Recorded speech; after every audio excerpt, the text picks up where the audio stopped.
They control 1 in every 4 pesos spent by Filipinos. They built Asia's largest mall empire. They fly under the radar in private jets. This isn't a royal family. This is the Sy Dynasty, the richest and most powerful family in the Philippines. And they've stayed out of the spotlight until now. Welcome to Luxury Buzz, your front row seat to the world's most extravagant lives, billionaire assets, and ultra-elite empires. If opulence, legacy, and quiet power intrigue you, hit that like button, subscribe, and tap the bell. Because today, we're going deep inside the secret billionaire life of the Sy family, from shoe store to empire. Our journey begins in 1936. A teenage boy named Henry Sy arrives in the Philippines from China, poor, hopeful, and ready to chase a dream. After surviving World War II and the destruction of Manila, he opens a small shop selling surplus GI boots. The name? Shoe Mart. That tiny storefront becomes the seed of something colossal. By 1958, Shoe Mart evolves into SM Department Store. But the real revolution begins in 1985 with the opening of SM City North EDSA, the country's first supermall. People said it would fail. The economy was in crisis. Instead, it became a blueprint for a new era in Philippine retail. From there, SM grew into a $20 billion empire, spanning malls, real estate, banking, and retail. Henry Sy would go on to become the Philippines' richest man for over a decade straight. When he passed away in 2019 at the age of 94, he left behind not just wealth, but a dynasty. His 6 children, Teresita, Elizabeth, Henry Jr., Hans, Herbert, and Harley, inherited the empire and continued its expansion quietly, strategically, and powerfully. A life of silent luxury. Despite running one of Asia's largest conglomerates, the Sy family lives in near-total privacy.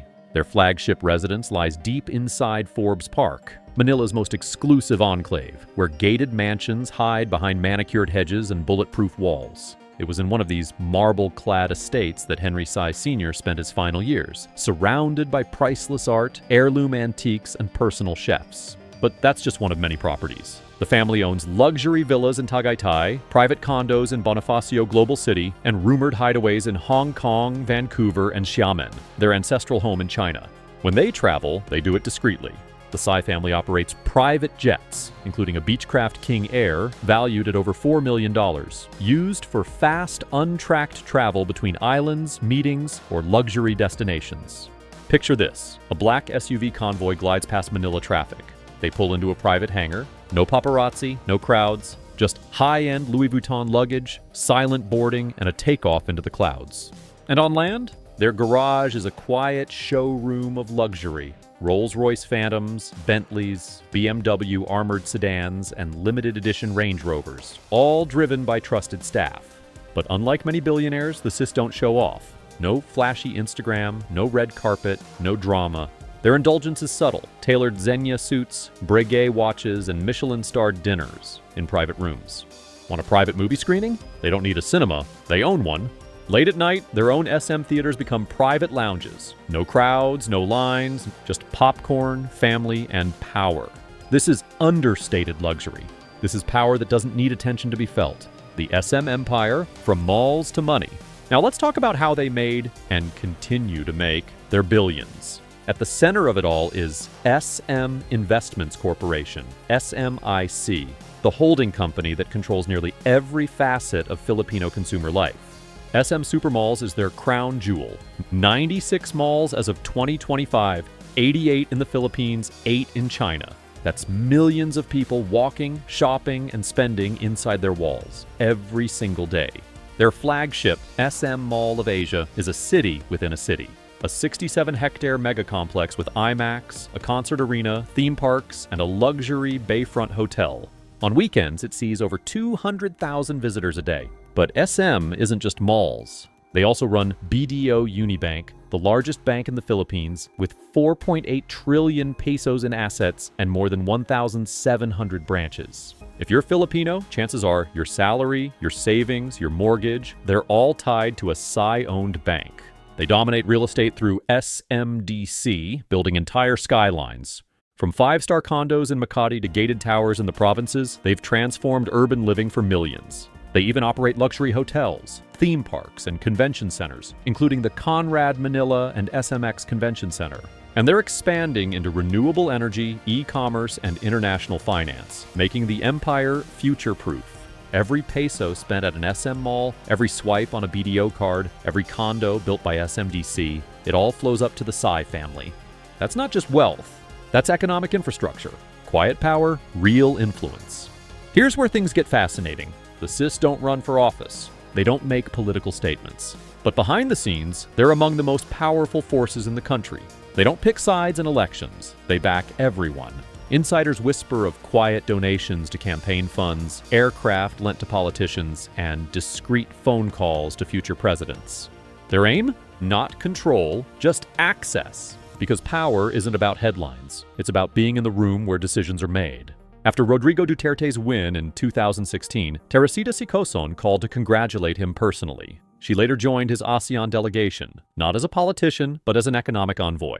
In 2023, she stood beside President Bongbong Marcos Jr. at the World Economic Forum in Davos, representing Philippine business on the global stage. Her brother Hans has done the same, appearing at state dinners, joining diplomatic visits to China, and advising government leaders behind closed doors. And when it comes to policy, the Sys have influence. With over 80,000 employees and 6 million daily customers, their opinion on infrastructure, banking, housing, or consumer spending matters. They don't campaign, they consult. And that's why they're more than billionaires. They're kingmakers, operating from boardrooms, not podiums. The billionaire side of giving. Despite all this power, the Sy family hasn't forgotten where it started, with one immigrant selling shoes. Their philanthropy is vast, but quietly delivered. Through the SM Foundation, they've launched life-changing initiatives, many you've probably never heard of because they prefer it that way. Their most famous program? The SM College Scholarship, which has helped over 4,000 underprivileged students earn degrees. In 2024 alone, more than 900 SM Scholar alumni gathered to thank the family. One of the Sy granddaughters, Debbie Sy, summed it up perfectly. The legacy lives on. The Sy siblings are in their 60s and 70s now. Still sharp, still strategic, but increasingly focused on passing the torch. Enter the next generation. Grandchildren like Howard Sy, who founded Storage Mart, and Tony Sy, active in the SM Foundation, are stepping into leadership.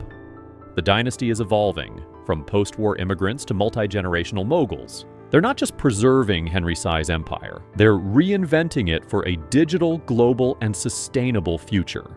And through it all, one value remains unshaken: discipline.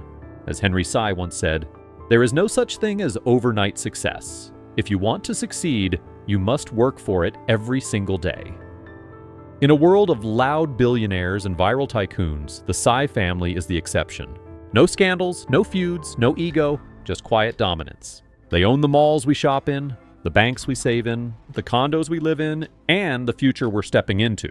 They've turned silence into strength, legacy into leverage, and luxury into leadership. If you enjoyed this exclusive look into the Sy Dynasty, drop a like, share your thoughts in the comments, and hit subscribe for more stories of the world's wealthiest families and their hidden empires. This is Luxury Buzz, where power doesn't always roar. Sometimes it whispers.